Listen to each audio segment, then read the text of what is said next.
Olá,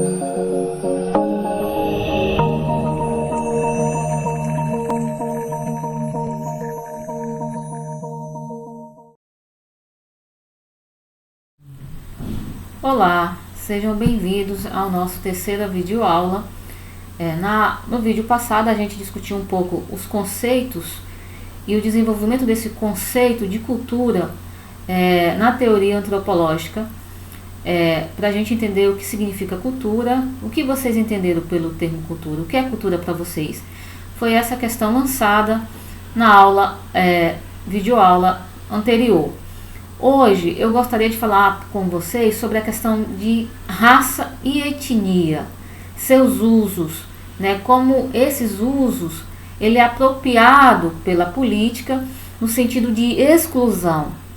Então, de certo modo, a raça ela é apropriado, digamos, socialmente pela biologia e que passa a ser usado de maneira política. Usa-se de termos biológicos para definir o que é o sujeito, o que são os grupos, e isso é usado de forma política, mas não no sentido de uma política de inclusão, mas ao longo da história uma política que exclui grupos e etnias pelo termo raça e etnia, enfim. Então, a biologia, ao catalogar as espécies, ela quer diferenciar essas espécies, mas não se pode catalogar a espécie humana. Os humanos têm cultura, como vimos na aula passada, e por ser dotado de cultura, eles se diferenciam das demais espécies. Então, na questão da espécie humana, não deveria ser essa forma de ser catalogada e de ser pensada essa espécie humana. Porque nós temos nossas diferenças fenótipas, o que nos faz diferente: cabelo, tom de pele, aparência física. Mas isso não pode ser usado para separar, segregar e se posicionar grupos melhores do que outros, como, por exemplo, grupos da cor da pele. Então, a raça ela tem sido colocada como um marcador social que delimita uma hierarquia das pessoas como brancas e não brancas. Ou seja, pelas suas características fenótipas, como cabelo, cor da pele, essas pessoas são colocadas em hierarquia e essas pessoas são classificadas como brancas e não brancas. Essa hierarquia no conjunto social tem segregado ao invés de agregar. Então esse é o grande problema do conceito e do uso como a raça tem sido colocada ao longo da história no mundo, e no Brasil não é diferente, que foi um país onde se teve escravidão, a colonização se deu por branco, a opressão se deu por branco, e as pessoas não pertencentes a uma raça branca, ou seja, não classificada dentro de fenótipos que é tidos como brancos, foram excluídas de um processo de inclusão, na relação capital-trabalho e na relação da própria formação social e de acesso aos bens públicos que o Estado nascente brasileiro oferecia à sua população. Então essas pessoas, esses grupos étnicos e raciais foram colocados à margem, no cenário brasileiro.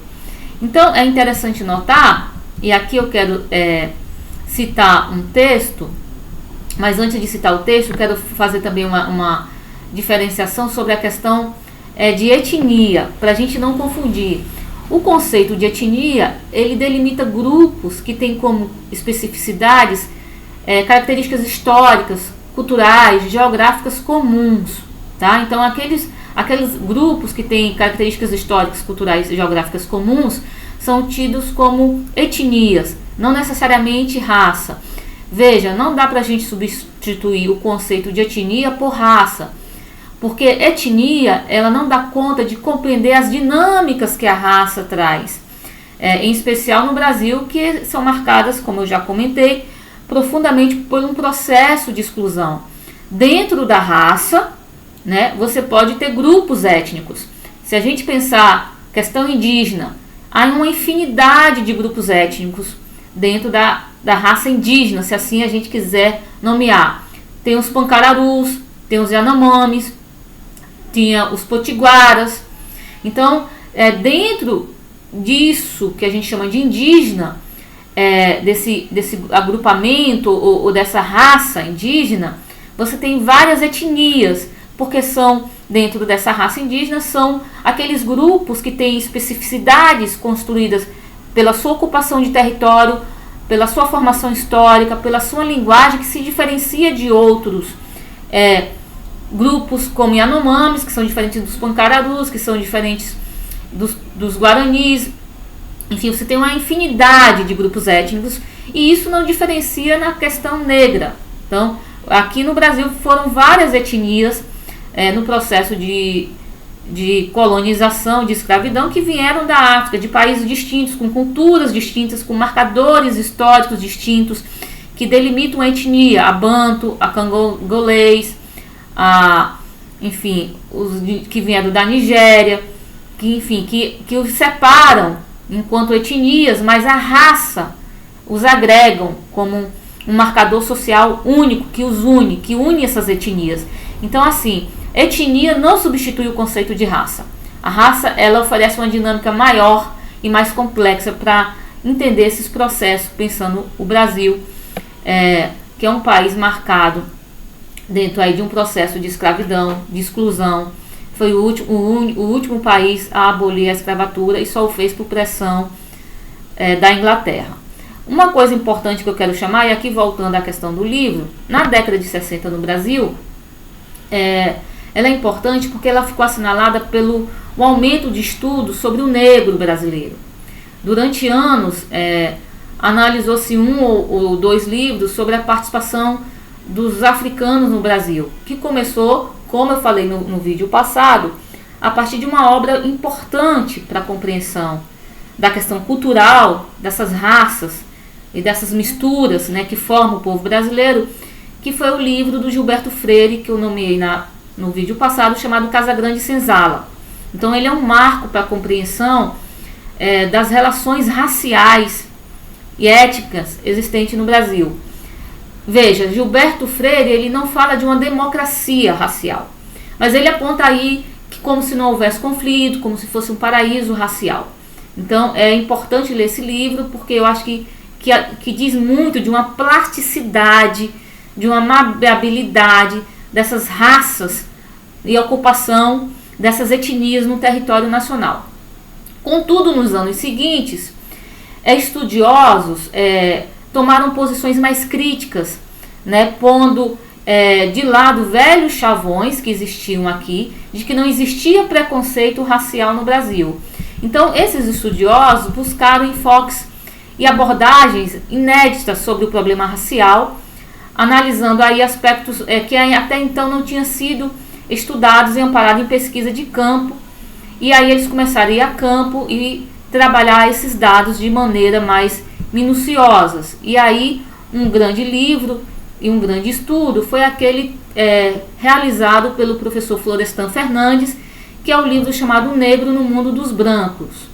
Florestan Fernandes reflete aí as tendências através de 14 ensaios, que estão centrados nesse livro, e que vai se centrar na preocupação com a ideia de supremacia branca. Veja, a raça, no processo de uso da biologia, ela é colocada para hierarquizar uma raça superior a outra. Então, o Florestan traz esse estudo preocupado com essa ideia de supremacia da raça branca e o controle do poder que ela passa a exercer na nossa sociedade, fazendo aí do Brasil um mundo social, como se fosse o mundo dos brancos e para o branco, e em oposição os negros largados à própria sorte, não existindo nem política de Estado para acolher esse negro recém-liberto. O negro ficou à mercê da própria sorte. Esse estudo é interessante porque o Florestan vai falar da política de branqueamento do Estado. Há uma política de Estado de trazer migrantes europeus para o Brasil, como os italianos, para ocupar as lavouras de café. E aqui a questão: por que os negros recém-libertos não puderam ocupar esses postos de trabalho? Aí a gente pensa na questão do racismo, da exclusão, apoiada pelo Estado brasileiro. Então o Estado desenvolveu uma política de branquitude Por isso que se fala de racismo estrutural, porque vem desde a raiz, vem desde não só da sociedade, mas da estrutura estatal, onde o Estado fomenta a migração italiana e o negro, nas condições de trabalho, o negro passa a ocupar postos subalternos. Ou, numa moderna escravidão, esse senhor, né, de engenho, quando migra para a cidade, no processo de urbanização e da instalação de uma nova ordem capitalista, no processo de industrialização, quem é que vai tomar conta dessa casa, dessa casa doméstica, dos afazeres domésticos na cidade? Continua sendo a mulher preta. Então, o negro no mundo dos brancos, ele muda do cenário, digamos, do rural para o urbano, suas posições de trabalho é liberta, mas ainda precarizada em condições análogas, sim, à escravidão que permanece até hoje.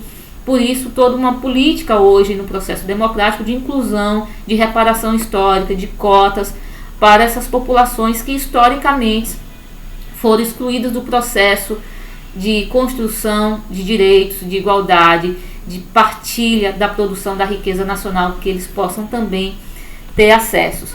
Então, o Florestan vai apontar que é a partir do equilíbrio racial, né, que é necessário um equilíbrio racial na sociedade brasileira, e ele vai dizer que procede de modo pelo qual os dois polos se articulam aí sem mínimo de fricção, que é o padrão de equilíbrio, que é a própria base da estrutura da desigualdade racial. De certo modo, o livro aborda ainda outros assuntos mais heterogêneos e fortuitos, como o significado das pesquisas sobre as relações raciais e a presença do negro em nosso folclore. O negro é sempre colocado em nosso folclore e nossos quadros da religião popular. Todos eles, claro, se comunicando entre si e aí ajudando a desvendar a situação real do negro na sociedade brasileira, mas também afirmando, de certo modo, as preocupações políticas e morais do autor. Então, Florestan, ele é um sociólogo, professor, ele monta uma grande equipe de pesquisadores que vai ter como foco essa preocupação, dentre outras questões educacionais, políticas, a questão racial. E ele, junto com Roger Bastide, ele tem uma ampla sequência de pesquisas acerca das questões raciais e como o negro passa a ocupar um mundo que foi modelado e pensado para os brancos com suporte e apoio do Estado. Então, é um livro que eu indico, é um livro importante, o Negro no Mundo dos Brancos. Então, ainda usando o termo raça, a gente infelizmente ainda usa para falar do racismo, que é algo sério na nossa sociedade. E esse trabalho do Florestan vai apontar como esse racismo ele é construído, ele é apoiado e difundido por uma elite que controla o Estado e que mantém-se no Estado até então, que era uma elite que estava no rural, enfim, eram os senhores de engenho, que passa também, em certo modo, a ocupar a estrutura urbana nascente de uma ordem social capitalista, né, que vai para cidades, que migra, enfim, que fomenta a industrialização. Então, é como se houvesse mudanças de cadeiras, mas não mudanças dos gestores e daqueles que controlam o poder no Estado. Contudo, com o avanço, digamos, da democracia, dos movimentos sociais organizados, do próprio movimento negro, hoje em voga muito o próprio movimento indígena, de reparação, inclusive da ocupação das terras pelo agro, enfim, a cobrança internacional, né, por posturas mais democráticas e de respeito aos direitos humanos. Você tem hoje políticas de cotas, políticas de ação afirmativa, tenta-se construir o termo no país do uso do termo multiculturalismo, que seria a coexistência de vários grupos sociais e culturais que coabitam no mesmo espaço, sabendo a existência das diferenças e respeitando essas diferenças. Então, o que se tenta construir a partir desse reconhecimento histórico de exclusão dessas etnias, desses grupos, pensar numa perspectiva multicultural, sabendo que existem diferenças étnicas, raciais, enfim, de fenótipos, mas que a gente precisa coabitar e coabitamos no mesmo espaço, que é necessário ter o respeito, porque antes de tudo, a despeito das diferenças de cor de pele, somos humanos. Então, direitos humanos para pessoas humanas, direitos iguais para pessoas iguais, porque nós não somos diferentes por conta da cor da pele. mas isso foi usado ao longo da história para que uma raça ou um grupo, né, se sentisse superior a outro e, nesse sentido, exercesse dominação e a exploração. Então, pessoal, a gente vai fazer essa discussão na nossa próxima aula síncrona. Eu gostaria aqui que vocês anotassem questões, vivências de vocês, a experiência sobre essa questão racial, questão étnica, como se coloca isso na escola, como a gente pode pensar em trabalhar isso na escola para construir uma sociedade antirracista. Eu acho que hoje, dadas essas dimensões, é nosso papel a construção de direitos humanos para pessoas humanas. E aí, na perspectiva de criar uma sociedade antirracista, nós como educadores, como podemos operacionalizar isso a partir da educação? Como podemos operacionalizar isso na escola? Então é isso, nos vemos, até breve, bye bye.